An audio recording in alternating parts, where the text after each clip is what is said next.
In this video, we're going to look at two distinct but closely related adaptations that different plants evolved in order to overcome the oxygen Rubisco problem. So some plants, most notably corn, have evolved a solution that relies on a difference in physical structure between different types of tissues, namely the way that the mesophyll section, the primary location of photosynthesis, and the way that that is organized within the structure of the leaf. So we can see here that unlike in regular C3 metabolism using plants, that the mesophyll tissue actually forms a ring structure like this around an interior layer of tissue, which are what we call bundle sheath cells. And the significance or the real significance of this will be revealed when we look at the differences in how photosynthesis is performed in the mesophyll layer versus the bundle sheath layer. But the main advantage to organizing the mesophyll layer like this is that it places these cells closer to the stomata, which are, of course, the main method of exporting the oxygen that is produced in the light-dependent reactions out of the leaf so that it can't unintentionally react with Rubisco and give us the undesired product. So this ease of exporting of oxygen is the most noticeable advantage, but it doesn't exactly fix the problem completely because carbon dioxide still needs to enter via the same route, so theoretically the problem persists once again. But the advantage of locating the mesophyll cells here is only the beginning, because the actual adaptation is metabolic rather than structural, in that the mesophyll cells in this type of plant exclusively perform the light-dependent reactions, meaning that there is technically no Calvin cycle that occurs within the mesophyll cells. And since it is the light-dependent reactions that produce oxygen as a consequence of the photolysis of water, that being using the light energy to break apart water into oxygen gas H+, and the electrons needed for the electron transport chain, because there is no Rubisco contained within mesophyll cells, there is no chance of it unintentionally reacting with oxygen if there is no Calvin cycle. So the true importance of the bundle sheath cells is that this is where the Calvin cycle actually takes place. And when carbon dioxide is imported through the stomata into the mesophyll layer, this carbon dioxide is temporarily added to a 3-carbon molecule that will look familiar from glycolysis. This is phosphoenol pyruvate, and when carbon dioxide is temporarily fixed onto phosphoenol pyruvate, it produces a 4-carbon compound. In this case, we see that this is oxaloacetate, which should look familiar from Krebs cycle, which, like in Krebs cycle, is then converted into malate, and it is the 4-carbon compound malate that is transported from the mesophyll cells where carbon dioxide enters into the bundle sheath cells. And as we can see from this diagram here,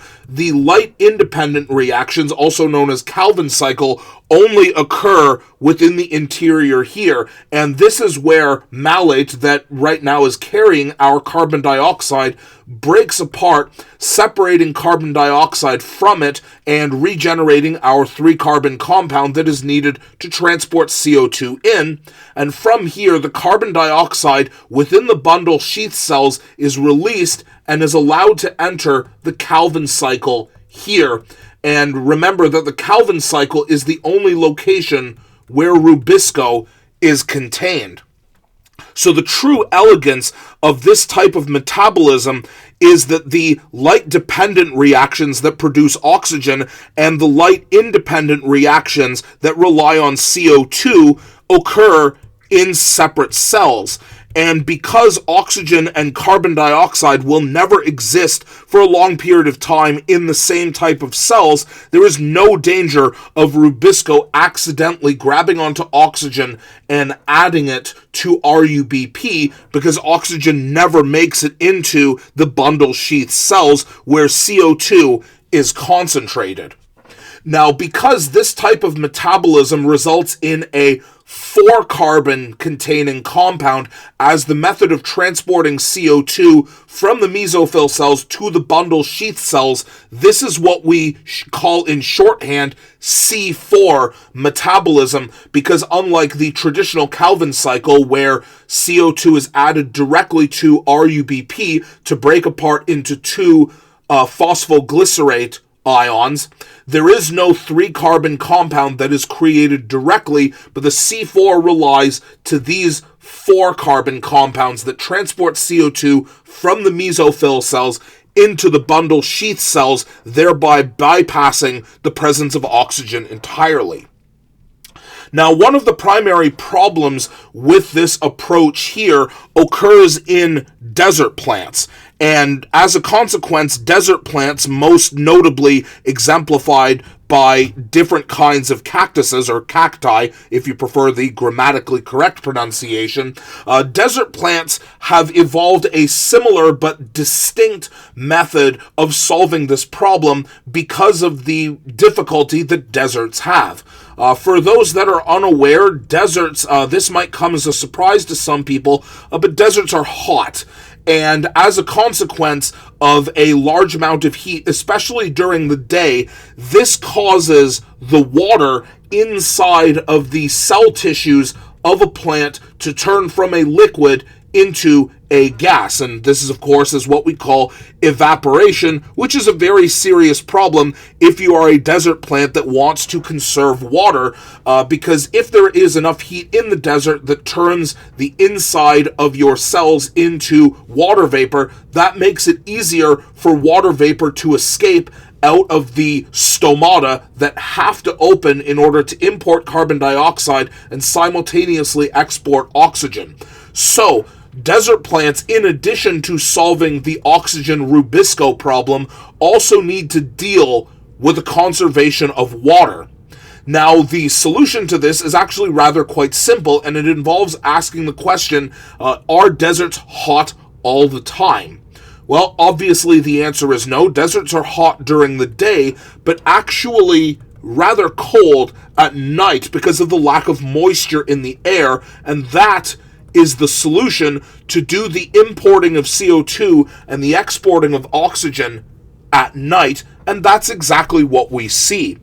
So desert plants have evolved a feedback system that recognizes what time of day the desert is in based on temperature, which allows their stomata to specifically open at night, and this is where the importation of carbon dioxide and the exportation of oxygen occurs. Now, the true elegance of this strategy here is that oxygen and carbon dioxide will be separated not based on physical space using two different cell types, but based on time instead.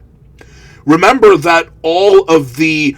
oxygen in the cell is produced during the light-dependent reactions, and obviously light-dependent reactions are not active at nighttime because there's no source of sunlight. So therefore, this means that the oxygen that exists within the cell at nighttime will not be replenished as soon as it has been exported out of the cell, and therefore, if there is no new oxygen that is being produced, the carbon dioxide that enters the cell at nighttime is entering a cell that has a very low oxygen concentration compared to the daytime. Now, the role of the plant during the day remains much the same, only with here, the stomata specifically closed during the day because of the desert heat in order to prevent the evaporation of water, but also in order to prevent carbon dioxide from being able to get into the cell. Now, this has the added advantage here that the Calvin cycle basically shuts off during the day, at least in terms of it taking new carbon dioxide in. We'll see why this is not completely true in a few minutes. Now, because of the fact that the light-dependent reactions are here, this means that oxygen is going to be continuously produced during the day, but as a result of what happens at night, we've seen that desert plants have a very convenient way of getting their oxygen out of the cell. Now, as mentioned before, saying that the Calvin cycle isn't on during the day is not completely accurate, but desert plants have another way of solving the oxygen Rubisco problem, and that is to use a similar solution to the solution of C4 plants, where carbon dioxide that enters at nighttime is immediately fixed and becomes a 4-carbon transport molecule that is used to transport carbon dioxide from one part of the cell and eventually into the chloroplasts,